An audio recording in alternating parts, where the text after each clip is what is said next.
I don't think I've been vibe checked by a fruit that hard before. Hello, Sauce Fiends, and welcome back to Steve's Sauce Shack. I'm Steve, and today we're going to be talking about Torchbearer Sauces Garlic Reaper sauce. Now, it's the first sauce I'm talking about that has a Carolina Reaper as the base of it. Carolina Reaper was developed by Smokin' Ed, and it's a combination of the Naga and a kind of a very spicy habanero strain. It did hold the world record for the hottest pepper at some point, and then he broke it again with the Pepper X that came along after that. So, expecting something plenty spicy. And as usual, we'll try this on its own and then run it through the gauntlet of standard items for hot sauces.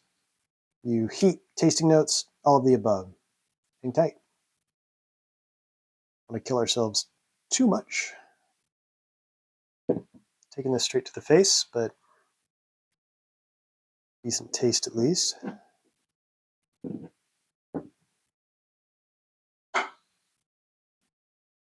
Whew. I don't think I've been vibe checked by a fruit that hard before. That's spicy. So that's a legitimately hot sauce. Heat level, I would say that's probably a 9, maybe an 8, but for me, 10 is kind of an infinite upward scale of everything that's just spicy beyond my palate. And this is very much the upper limit of tolerable spice for me. So very hot, very strong burn, a little bit on the lips, definitely moving down the throat. Now, consistency, it is a little thicker, which again is generally what I'm looking for. It is a little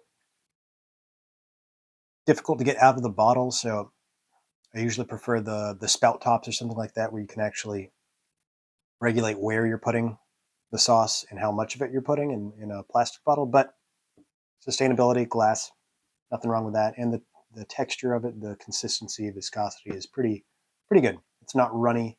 It's got a nice thickness to it. Now, flavor-wise, it's not as much of a strong vinegar punch to the face, and that's because they use white vinegar in here. Again, that's going to register as a little less of that vinegar forward flavor than red vinegar.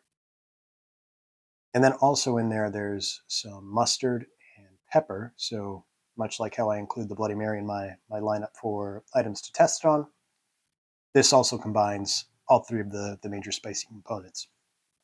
Now, do I think they're putting pepper in here for piperin content? Absolutely not, but adds nicely to the flavor. Other than that, it's a very garlic forward, bright, but complex and not overly vinegary. Very, very good flavor. And it's not often that you'll find a sauce that is that hot. It also maintains a decent flavor profile. Normally you just go off the deep end of heat, or you stick to the mild sauces that are better flavored. But this is a really good combination of the two. So, price point wise though, this is definitely something you're going to pay a little more for. It's usually about $15 from them directly. They do sales on their site periodically. You can find it on other retailers. But for this size bottle, that's pretty much the upper end of what you're going to find for cost. So we'll see if it holds up, see if it's worth the price to pay, both financially and orally, and head over to the kitchen, cook up some dishes, and see how it does in the gauntlet. Sit tight.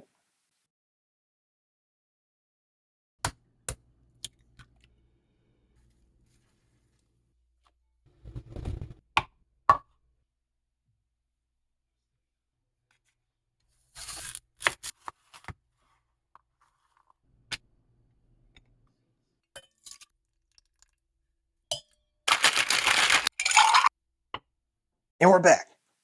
All right. So about to burn our faces off with a little more Garlic Reaper, facing down the gauntlet here. As always, eggs, chicken wing, tacos, Bloody Mary, and try it on all of the above. See how it holds up. See how it combines with the other flavors. Try not to nuke our face completely off, just partially. So starting with the eggs, mix it up a little bit here. I'm not a fan of navigating food and getting the occasional just blast of heat. I like to mix it a little more, so just like dollops of this probably isn't how I'll usually enjoy this. That's really solid. Again, very, very hot. If you're not ready for that level of heat, it's going to be overwhelming. Absolutely. But if you like things on the spicier end of the scale, the garlic and lime, salt and pepper that's already in there really marry well with the egg flavor. And that Carolina Reaper is just front and center, leading the charge on flavor, and it is delicious. So I don't think it would be my first choice of where to use it. Not that it's bad, but I think it'll perform better on some of these other options. Now is where we contaminate our hands and forget about it, touch our eyes, mouth, and nose, and everywhere else.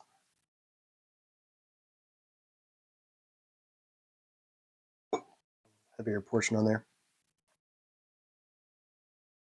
Already though, great choice on a wing. And really where I'd be looking for the most intense heat in this lineup is generally on the wing. So I want no mild chicken wing.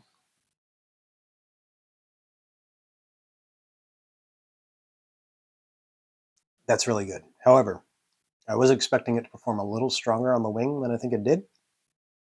I'm leaning a little more egg on this one so far, but I'm keep marching down the line here.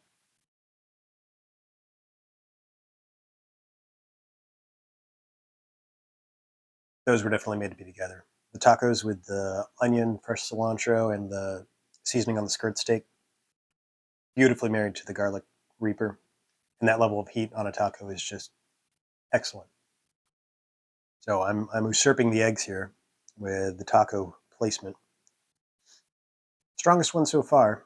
Now we're going to move on to the Bloody Mary. And like I said, the sauce itself contains all three of the spicy compounds, much like the Bloody Mary.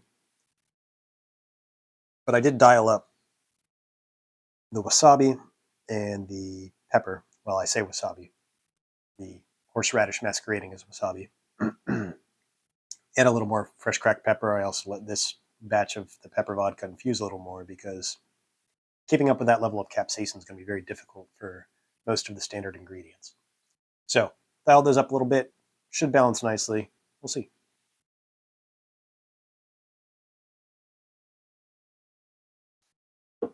That's also just strong all the way down the lineup. Amping up the capsaicin that much in a Bloody Mary is unusual. But if you counteract it with increasing the amount of those others to keep up with it, with the piperin and allyl isothiocyanate, then it really becomes one heck of a punch of a drink. And it starts to kind of overtake that, what I consider to be a bit overwhelming of a salty and tomato forward flavor of the drink. And I feel like this is a more balanced version of a Bloody Mary with such a strong capsaicin element and also those other elements. So very, very good in the Bloody Mary as well. So overall winner this round, absolutely the Bloody Mary. Really did a great job of elevating that drink to an entirely different level. Again, as long as you keep it in balance. Taco, incredible. Very close runner-up. And then I would say followed by the eggs and then the wing.